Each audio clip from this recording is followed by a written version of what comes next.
മലയൻകീഴ് ഫെസ്റ്റിൻ്റെ നമ്മുടെ കേരള സർക്കാരിൻ്റെ ഒരു പോയിൻ്റ് കൂടെയായി മാറ്റിയതിൽ വളരെ അഭിമാനമുണ്ട്. ഇപ്പോൾ മലയൻകീഴ് ഫെസ്റ്റ് നാളെ മുതൽ ആരംഭിക്കുകയാണ്. കുടുംബശ്രീയുടെ ഘോഷയാത്രയോടുകൂടി ആരംഭിക്കുന്ന നമ്മുടെ മലയൻകീഴ് ഫെസ്റ്റ് നാളെ കാട്ടാക്കട നിയോജക മണ്ഡലം MLA ആണ് ഉദ്ഘാടന കർമ്മം നിർവഹിക്കുന്നത്. മറ്റ് ശാന്തിമൂല ജംഗ്ഷനിലേക്ക് അതിൻ്റെ മൊത്തം പ്രാരംഭ പദ്ധതികളും പരിപാടികളെല്ലാം പൂർത്തീകരിച്ചുകൊണ്ടിരിക്കുകയാണ്. ഇന്ന് രാത്രിയോടുകൂടെ തന്നെ എല്ലാ പണികളും തീർന്ന് നമ്മൾ വളരെ ഭംഗിയായി നമ്മുടെ നാളെ മുതൽ മലയൻകീഴിൻ്റെ ആഘോഷമായി മലയൻകീഴിൻ്റെ ഉത്സവമായി നമ്മുടെ മലയൻകീഴ് ഫെസ്റ്റ് മാറുകയാണ്. അവിടെ മലയൻകീഴിൻ്റെ മുഴുവൻ ജനതയും തൊട്ടടുത്തുള്ള പഞ്ചായത്തുകളിലെയും ഈ നിയോജക മണ്ഡലത്തിലെ മുഴുവൻ ആളുകളെയും നമ്മൾക്ക് തിരുവനന്തപുരത്തേക്ക് എത്തുന്നതിനേക്കാൾ ഉപരിയായി മലയൻകീഴിലേക്ക് എത്തിച്ചേരാൻ കഴിയും. കുട്ടികളുടെ ഉത്സവമാക്കി നമുക്കിത് മാറ്റേണ്ടതുണ്ട്.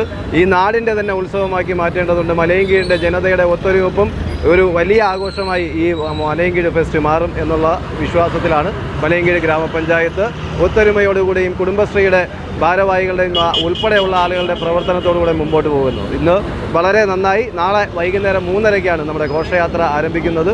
അതിൽ എല്ലാ പങ്കാളിത്തവും കുടുംബശ്രീയുടെ വലിയ പങ്കാളിത്തം അതിലുണ്ടാകും. മറ്റ് പുലിക്കളികളും അതോടൊപ്പം മറ്റ് പ്ലോട്ടുകളും ഉൾപ്പെടെയുള്ള കാര്യങ്ങൾ അണിനിരത്തിക്കൊണ്ടാണ് നമ്മുടെ ഘോഷയാത്ര നാളെ ആരംഭിക്കുന്നത്. മലയൻകീഴ് ഗ്രാമപഞ്ചായത്തും കുടുംബശ്രീയും സംയുക്തമായിട്ട് 2026 ആഗസ്റ്റ് 22 മുതൽ 28 വരെ മലയൻകീഴ് ശാന്തമൂല ഗ്രൗണ്ടിൽ വെച്ച് വിവിധ പരിപാടികൾ സംഘടിപ്പിച്ചിരിക്കുകയാണ്.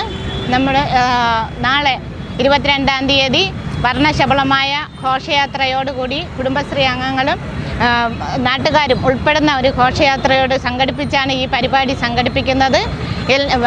വിവിധങ്ങളായ പരിപാടികളും സ്റ്റാളുകളും കുടുംബശ്രീ ഉൽപ്പന്നങ്ങളും എല്ലാം ഈ സ്റ്റാളുകളിലുണ്ടായിരിക്കും. മാജിക് ഷോ, അമ്യൂസ്മെൻറ്റ് പാർക്ക് എല്ലാ കുട്ടികൾക്കും മുതിർന്നവർക്കും ഉല്ലസിക്കുവാനുള്ള ഒരു ആഘോഷമാക്കി നമ്മുടെ മലയൻകീഴിനെ മാറ്റുന്നതിനുള്ള ഒരു ബൃഹത്തായ ഒരു പരിപാടിയാണ് മലയൻകീഴ് ഗ്രാമപഞ്ചായത്തും കുടുംബശ്രീയും സംഘടിപ്പിച്ചിരിക്കുന്നത്. ആയതിലേക്ക് എല്ലാ നാട്ടുകാരെയും ഈ പരിപാടിയിലേക്ക് ഹാർദവമായി സ്വാഗതം ചെയ്യുന്നു.